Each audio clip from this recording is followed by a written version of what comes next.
Hi friends, welcome to our channel. నేను మీ శాంతిని. పిల్లలైతే రైస్ తినమంటే వద్దు అంటున్నారండి. ఏదైనా టిఫిన్ కావాలి వెరైటీగా అన్నారు. వెరైటీ అంటే ఇంకా టిఫిన్లు ఏముంటాయండి, వెరైటీ ఏం లేదు. కానీ ఇదిగోండి దోశలు రుబ్బుంటే దోశలు వేయడానికి ఇంకా రెడీ అయ్యాను. దోశలు వేయడం కూడా ఒక ఆర్టేనండి నాకు తెలిసి. ఎందుకంటే అందరికీ పర్ఫెక్ట్గా రావు. అలా నాకు పర్ఫెక్ట్గా వస్తాయని కూడా నేను అనట్లేదు, కానీ అదొక ఆర్ట్. నాన్ స్టిక్ వాడకూడదు అంటున్నారండి.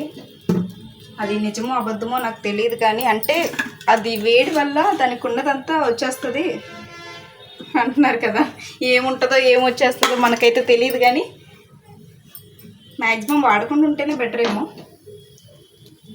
కానీ ఈ దోశల పెనాలకు అలవాటు అయిపోయి నార్మల్ అట్ల రేకుల మీద వేయాలంటే కష్టం అండి. వీటికి అలవాటు పడిపోయాం మనం బాగా. ఇప్పుడు ఎవరైనా నార్మల్ అట్ల రేకుల మీద వేయమనండి, ఎవరికి అసలు దోశలు వేయడమే రాదు నాకు తెలిసి. చట్నీ అయితే చేశానండి, పల్లీ చట్నీ చేశాను. నేనైతే చట్నీలో వెల్లుల్లిపాయలు, అల్లం, కరివేపాకు, ఇంకా జీలకర్ర వేసి చేస్తాను. నాకు అలా ఇష్టం అన్నమాట. అంటే కొంచెం తింటుంటే ఇంకా తినాలి, పచ్చడి, రోటి పచ్చడి టైప్లో టేస్ట్ రావాలి. చట్నీ అయితే చేశాను. ఇంకా దోశలు వేస్తాను. పిల్లలు అయితే బయటను ఆడుకుంటున్నారు. నేనైతే ఒక గ్లాస్ పప్పుకి 3 గ్లాసెస్ రైస్ కలుపుతానండి. అంటే దోశల రుబ్బుకి.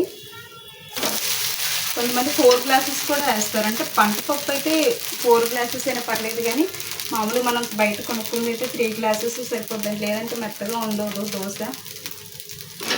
ఫస్ట్ దోశ అయితే తెలుసు కదండి, బాగా రాదు. సెకండ్ దోశ కాడి నుంచి స్పీడ్గా అయిపోతాయి, చాలా బాగా వస్తాయి కూడాను. Thank you for watching my video. Please subscribe.